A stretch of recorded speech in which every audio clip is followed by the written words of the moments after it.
The Amman Citadel, as the name suggests, is located right in the city of Amman. From our hotel, it was about a 22-minute drive. During winter, November through April, the Citadel is open from 8 a.m. to 4 p.m. During summer, it's open 8 a.m. to 6:30 p.m.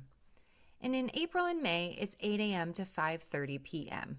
And during the holy month of Ramadan, 9 a.m. to 5 p.m. At the time of our visit, the cost of admission was 2 JD. However, if you have a Jordan pass, this location would be covered.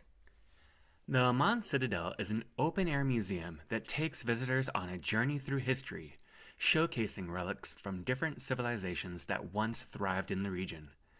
It has seen the rise and fall of great empires like the Assyrians, Babylonians, Romans, Umayyads.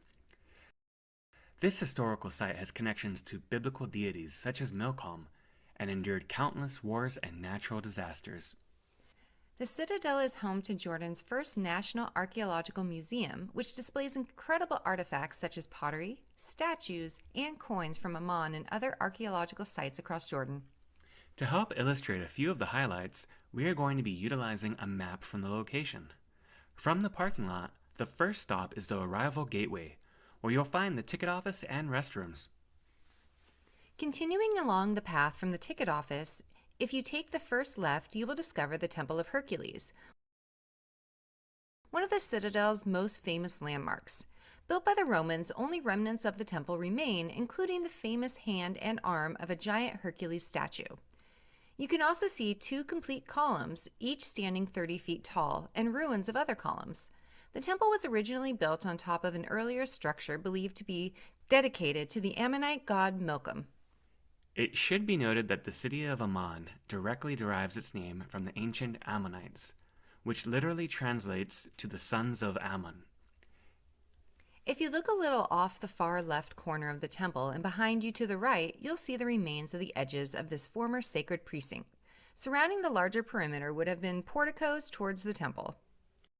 To the left of the Temple of Hercules, you'll see the remains of the Umayyad Watchtower, which offered strategic views of the surrounding area. Interestingly, materials from the Roman Temple of Hercules were repurposed to build this tower. Heading back towards the path that we were on from the ticket office, we're going to turn left. A little up the path on the right, you will come up to the early Bronze Age cave. This cave is dated to the 3rd century. This cave contains rock-cut burials, which were reused during the Umayyad period to quarry stones for construction at the citadel. Further down this pathway, you will come across the remains of sculptures, which is in front of the Archaeological Museum. This is where you will find a collection of artifacts, such as pottery vessels, statues, and coins, found in Amman and other archaeological sites from Jordan. Continuing along as we go around the museum, to the right, you will come across the residential remains of the Umayyad period.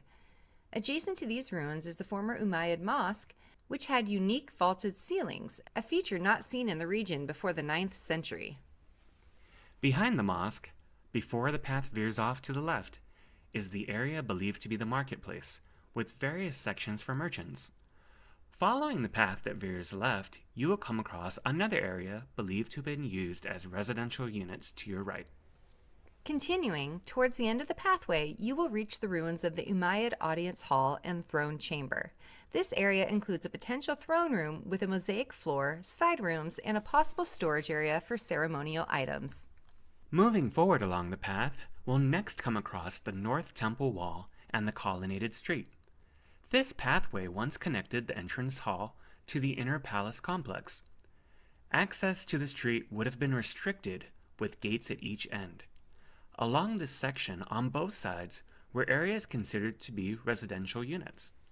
The domed entrance hall was known as the Monumental Gateway. This structure, like others on the Citadel, was constructed on the remains of earlier buildings from potentially as early as the 4th century. The visitors would be received here and then declared to the governor before they were allowed entry.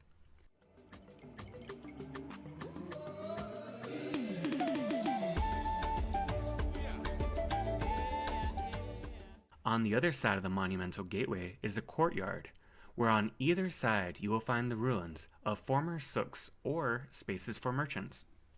Walking down this pathway before reaching the fork, you will find the remains of the Byzantine Church, built in the 6th century with a basilica layout. The church was adorned with Corinthian capitals from the Temple of Hercules.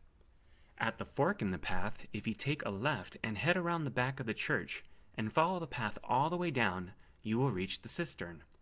This was a large cistern built to collect rainwater and supply water to the baths and other areas of the settlement. The nearby Umayyad bathhouse was an important social space, featuring rooms for various stages of bathing and relaxation. Although the decorative features of the bath have been lost, its structure and layout provide a glimpse into the daily life during the Umayyad period. To summarize, the Amman Citadel offers a fascinating glimpse into the history of several ancient civilizations with significant ruins like the Temple of Hercules, the Ayyubid Watchtower, the Umayyad Audience Hall, and a Byzantine church.